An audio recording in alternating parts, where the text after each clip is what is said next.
உறைந்து போனார் சிவலிங்கம். இன்னும் ஒரே நாள் தான் பாக்கி. நாளை ரேவதிக்கு கல்யாணம். ஆனா இன்னைக்கு ஆள் இல்லை. ஓடிவிட்டாள், ஓடியே போய்விட்டாள். கடவுளே, இது என்ன சோதனை? அதுவும் எங்களுக்கு. சாயந்தரம் புறப்பட்டு வரப்போகிற மாப்பிள்ளை வீட்டாருக்கு என்ன சொல்வது, எப்படி சமாளிப்பது என்று குழம்பி போனார் சிவலிங்கம். உடலெங்கும் பூச்சிகள் ஊர்கிற பிரம்மை அவருக்கு. சம்பந்தி வீட்டார் வந்துவிட்ட மாதிரியும் வாய்க்கு வந்தபடி பேசுகிற மாதிரியும் அவருக்கு ஒரு நினைவலைகள் தோன்றி தோன்றி மறைந்தன. பிரம்மைகள் பிடுங்கி தின்றன. என்னையா பெண்ணை பத்து வச்சிருக்க நீ, ஓடுகாலி பொண்ண என்று சொல்வது போல் அப்படியே மனம் நொந்து போனார். கல்யாண ஏற்பாட்டுக்கு முன்னரே இந்த பெண் ஓடி இருக்க கூடாதோ? இப்படி வரப்போகிற கேள்விகளுக்கு நான் என்னதான் பதில் சொல்ல போகிறேன் என்று புலம்பி தள்ளினார் சிவலிங்கம். கைகளை பிசைந்தார். எதிரே மனைவி பார்வதி கலவரத்தோடு வந்து நின்றாள். முகத்தை அப்படியே பார்க்கும் பொழுது வீரி அப்பி இருந்தது அப்படியே அப்பட்டமாக தெரிந்தது. சனியனே, எல்லாம் உன்னாலதான். அளவுக்கு அதிகமா நீ ஒருத்தர் செல்லம், ஓவர் செல்லம். இப்படி வந்து நான் எங்கிட்ட வந்து வெடிஞ்சிருக்குது, அதனாலதான் ஓடி போயிட்டான். நான் என்னங்க என்று பார்வதி முடிக்கவில்லை. சீறினார் சிவலிங்கம். ஒண்ணும் பேசாத, பத்திக்கிட்டு வருது. ஊர்ல எல்லா வீட்லயும் இப்படியே நடக்குது. உன்னோட சரியான வழிகாட்டுதல் இல்லாதான் தான் இப்படி ஆயிப்போச்சு. என் புள்ள ஓடி போயிட்டான் என்று கண்டபடி திட்டினார் சிவலிங்கம். மனைவி பதில் பேசவில்லை. இடம் மாறி உள் ரூமிற்குள் போய்விட்டாள். கோழைத்தனமான சிந்தனைகளுக்கெல்லாம் அவள் மனம் இடம் கொடுத்து ரொம்ப குழம்பி போயிருந்தது. 4 பேரோட ஏச்சுக்கும் பேச்சுக்கும் அப்படி ஆளாயிட்டீங்களே என்று மனசு தவியாய் தவித்தது. அதைவிட உயிரை என்று உணர்ச்சிகள் அவளை உசுப்பேற்றியது. தலைக்கு மேல போற போது ஜான் என்ன முளம் என்ன, எப்படியும் சமாளிக்க வேண்டியதுதான். அவ ஓடி போனதுக்கு நாங்க என்ன பண்ண முடியும் அப்படின்னு மனமானது தேறிக்கொண்டே வந்தது அந்த பார்வதியிடம்.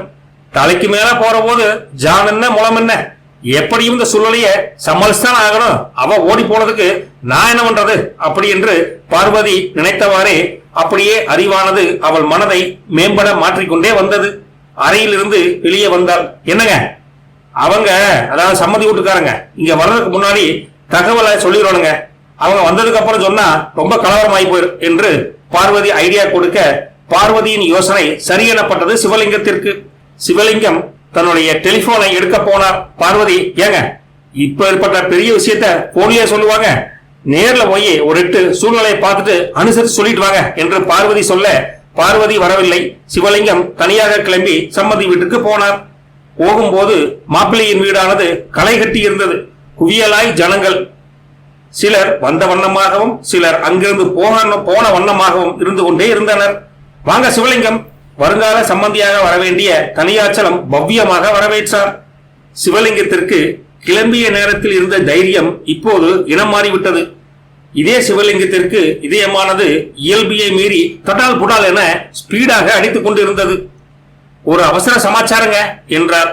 உதறலான வார்த்தைகளை உதிர்த்துக் கொண்டே வந்தார். இங்க நானும் கிளம்பிட்டு இருக்கேன், நீங்க வந்திருக்கீங்க தனியாச்சலம் என்றார் அவர். அதுக்கு இல்லைங்க, சிவலிங்கம் பேச வாய் எடுத்தார்.